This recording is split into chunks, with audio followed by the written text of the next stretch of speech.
नमस्कार, new Corbett समाचार में आपका स्वागत है। आइए देखिए आज की ताज़ा खबर। भाजपा विधायक महेश जीना का आज रामनगर पहुंचने पर भाजपा कार्यकर्ताओं ने भव्य स्वागत किया। वहीं महेश जीना ने बताया कि उनके भाई सुरेंद्र जीना ने क्षेत्र का विकास किया था, उन्हीं विकास कार्यों को पार्टी ने आगे बढ़ाया और स्लट की जनता ने विकास के आधार पर जनता ने वोट दिया है। वहीं कांग्रेस पूर्व विधायक रणजीत सिंह रावत के ऊपर आरोप लगाते हुए कहा कि वह पैराशूट प्रत्याशी के रूप में प्रकट हुए थे। उन्होंने पिछले 10 सालों में क्षेत्र की कोई सुध नहीं ली थी, किसी के सुख दुख में शामिल नहीं हुए थे। उन्होंने पैसों के बल पर जनता को लुभाने की कोशिश की, लेकिन उनका प्रयास विफल रहा और वह चुनाव हार गए। वहीं जनता ने मुझे भारी मतों से जिताया। उन्होंने कहा कि देश के प्रधानमंत्री नरेंद्र मोदी ने देश का विकास किया है। उन्होंने कहा कि कांग्रेस मुंगेरी लाल का सपना देख रही थी, वह अब टूट गया है। उन्होंने कहा कि क्षेत्र की किसी भी प्रकार की समस्या का तुरंत निदान किया जाएगा। कोई अधिकारी या कर्मचारी अपने कार्य में कमी करता है तो उनको मेरे सल्ट में बख्शा नहीं जाएगा। आप लगातार देखते रहिए न्यू कॉबेट समाचार। रामनगर से न्यू कॉबेट समाचार की यह विशेष रिपोर्ट। चैनल को लाइक, कमेंट और सब्सक्राइब करना ना भूलें। नमस्कार, न्यू कॉबेट समाचार में आपका स्वागत। मेरे साथ है इस समय सल्ट के विधायक जीना जी। सर, बहुत स्वागत है आपका न्यू कॉबेट समाचार में। नमस्कार पिछली बार जो है आपने चुनाव जीता था, इस बार जो है आपने कांग्रेस के कदावर नेता को हराया है। किन किन चुनौतियों का सामना करना पड़ा, थोड़ा बताइए। नहीं, ऐसा हमारे सल्ट के अंदर जो चुनाव लड़ा गया, जब भी चुनाव लड़ा गया है, चाहे वो मेरे भाई सुरेंद्र जीना जी के समय में भी, हम विकास कार्यों को लेकर ही आगे बढ़ते हैं। हमने हमेशा जब भी जनता से उनका आशीर्वाद मांगा है, अपने विकास कार्यों के बलबूते मांगा, ना कि पैसा बांट के या शराब पिला के। क्योंकि हमें अपनी जो कार्यकर्ता हैं या हमारी क्षेत्रीय जनता है, उनको ऐसी आदत नहीं डालनी है जिससे उनका अहित हो।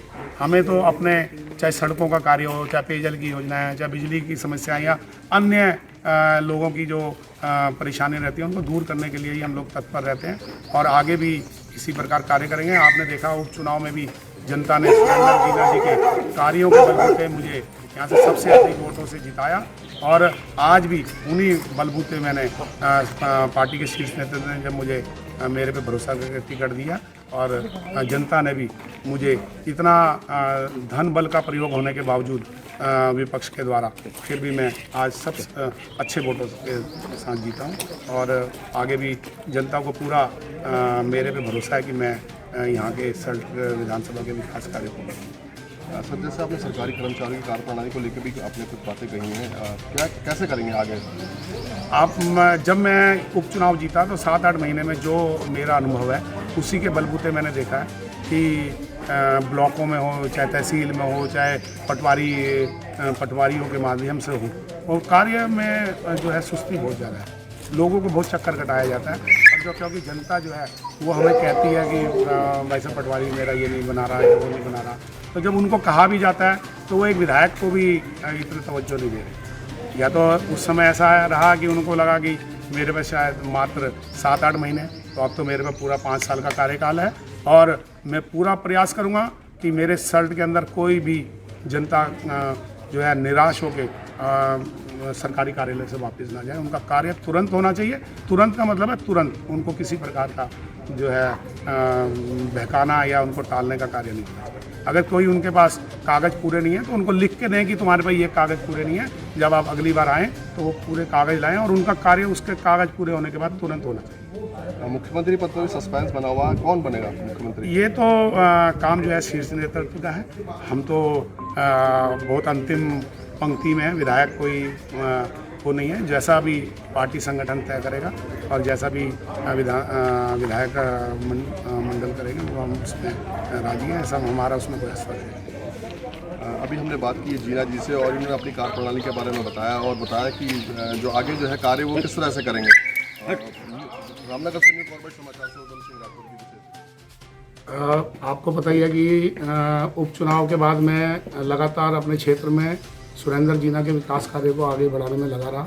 उसी के बलबूते मैंने चुनाव में लोगों से वोट मांगे थे, लेकिन अचानक ही आपको पता ही है कि रामनगर से पैराशूट से हमारे रंजीत रावत जी उतर गए और उन्होंने सोचा शायद जो क्षेत्र में उन्होंने पिछले 10 साल से कोई सुध नहीं ली थी, किसी के सुख दुख में वो शामिल नहीं हुए थे, अचानक ही जो है पता नहीं ऐसा कौन सी मशीन थी जिससे उन्होंने इतना पैसा कमाया और पैसे के बलबूते पे चुनाव लड़ने का प्रयास किया। लेकिन जनता आज की समय में मोदी जी के जो विकास कार्य हैं, जो मोदी जी ने एक गरीब घर के चूल्हे को भी जलाने का प्रयत्न किया है, उसके बलबूते आज मैं आप देख ही रहे हैं एक भारी मतों से जीत के आज आपके सामने खड़ा हूँ।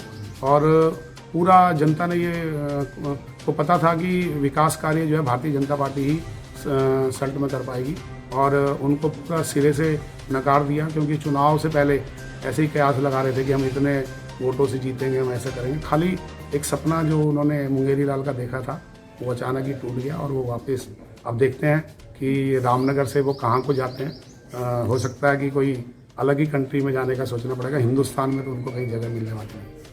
ये सरकारी कर्मचारी की कार्यप्रणाली पे भी आपने कुछ सवाल उठाए हैं कि जो काम नहीं करेगा उसको सस्पेंड कर दिया जाएगा, क्या है थोड़ा बताइए। आप देखते ही हैं कि सरकार ने तो एक अच्छी सुविधा दी है, हर जगह पटवारी चौकियाँ बनाई हैं काफ़ी रुपए लगा के, लेकिन मैं जब अपने पिछले कार्यकाल में मैंने देखा कि कोई पटवारी चौकी में होता ही नहीं है। लोगों को उनको ऐसे ढूंढना पड़ता है जैसे कोई एक वीआईपी आदमी से समय मांगना पड़ता है कि पटवारी जी बताओ कब मिलोगे, और वो जो समय भी देते हैं उसमें भी वो कभी नहीं होते। आदमी आपको पता है हमारा तो सल्ट एक दूरस्थ क्षेत्र है, आदमी किसी प्रकार अपने सब कार्यभार छोड़ के उनसे मिलने जाता है, लेकिन पता चलता है आज तो मैं यहाँ हूँ वहाँ हूँ कह के बहाना मार दिया जाता है, और इतनी तनख्वाहें मिलने के बावजूद जनता को उनके दरबार में जाना पड़ रहा है, और ये मुझे बिल्कुल पसंद नहीं है। मैंने पूरा पहले से ही सोचा था, लेकिन उस समय आपने देखा मुझे समय भी कम मिला, और मैंने अपने उस कार्यकाल में भी ब्लॉकों को पूरा तरह टाइट रखा। मेरे कार्यकाल में लोगों के राशन कार्ड जिनके नहीं बने थे पूरा प्रयास किया, लेकिन अभी भी मैं उससे खुश नहीं, क्योंकि लोगों के BPL अपनी मर्जी से काट दिए हैं। लोगों के एक ही बहाना बनाया जाता है कि यूनिट नहीं है, ये इसमें जनता की थोड़ी कोई गलती है कि यूनिट नहीं है, ये कोई बहाना नहीं है। लोगों को राशन नहीं मिल रहा है, हम कह रहे हैं कि मोदी जी घर घर में चूल्हा जलाना चाहते हैं, लेकिन इन कर्मचारियों की लापरवाही से उनमें हम कामयाब नहीं हो पा रहे। हमारे इन्हीं वजह से मैंने सबसे पहले इन्हीं को विकास कार्य तभी हो पाएंगे जब ये लोग अपना कार्य ढंग से करें। मैंने पहले ही कह दिया, जो कार्य नहीं करना चाहता वो अपना ट्रांसफ़र अपने आप करा ले।